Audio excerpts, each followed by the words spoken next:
গরমে বাচ্চাদেরকে পাউডার দিলে কি কি ক্ষতি হয়? আমরা কিন্তু অনেক মা বাবাই এমন আছি বাচ্চাদের জন্য পাউডারের ব্যবস্থা করি, এবং বর্তমান চিকিৎসা বিজ্ঞানও বলছে পাউডার দিলে কিন্তু অনেক সময় বাচ্চাদের ক্ষতি হয়ে যায়।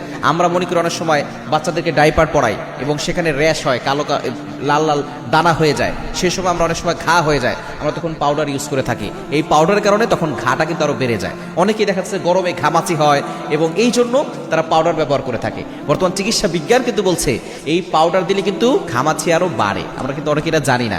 মনে রাখবেন, আমাদের শরীর থেকে যখন গরমের ভাব আসে তখন আমাদের শরীর থেকে লবণাক্ত কিছু পানি বের হয়। যখন আপনি পাউডার দিয়ে রাখবেন তখন কিন্তু সেই পানিটা আর বের হতে পারে না, তখন সেটা ঘামাচির মতো বড় হয়ে যায়। পরবর্তী সময় যদি এটা ফাটানো হয় তখন দেখবেন সেখান থেকে পানি বের হচ্ছে। সুতরাং গরমের সময় আপনার বাচ্চাকে ঠান্ডা জায়গায় রাখার চেষ্টা করবেন, এবং বিশেষ করে তার গাটা হালকা হালকা করে গরমের সময় যদি একটু পানি দিয়ে কোনো কাপড় ভিজিয়ে সেটা যদি মুছে দেন বারবার, এটা তার ঠান্ডা লাগবে না, তার শরীরের ভিতরে ভালো লাগবে। কিন্তু আপনি যখন পাউডার দিচ্ছেন তখন ঘামাচিটা কিন্তু আরও বেড়ে যাচ্ছে। এটা আবার অনেকে বলবে যে এতদিন ঘামাচি হলে পাউডার দিচ্ছি, তাতে তো কোনো সমস্যা হয় নাই।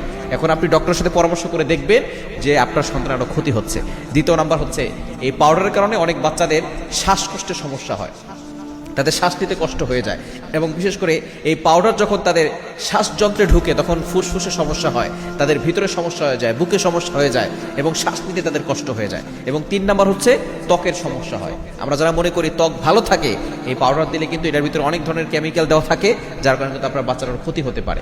এবং 4 নাম্বার হচ্ছে অ্যালার্জির সমস্যা হতে পারে। এর জন্য অবশ্যই সতর্ক থাকবেন। আপনি যদি দিতেও চান, ভালো যেটা আছে, যেটার ভিতরে কোনো ক্ষতিকারক কোনো বিষয় নাই, সেগুলো আপনি দেওয়ার চেষ্টা করবেন। আপনি যদি খারাপ জিনিস দেন তাহলে আপনার বাচ্চা যদি অসুস্থ হয়ে পড়ে, আপনি ক্ষতির ভিতরে পড়ে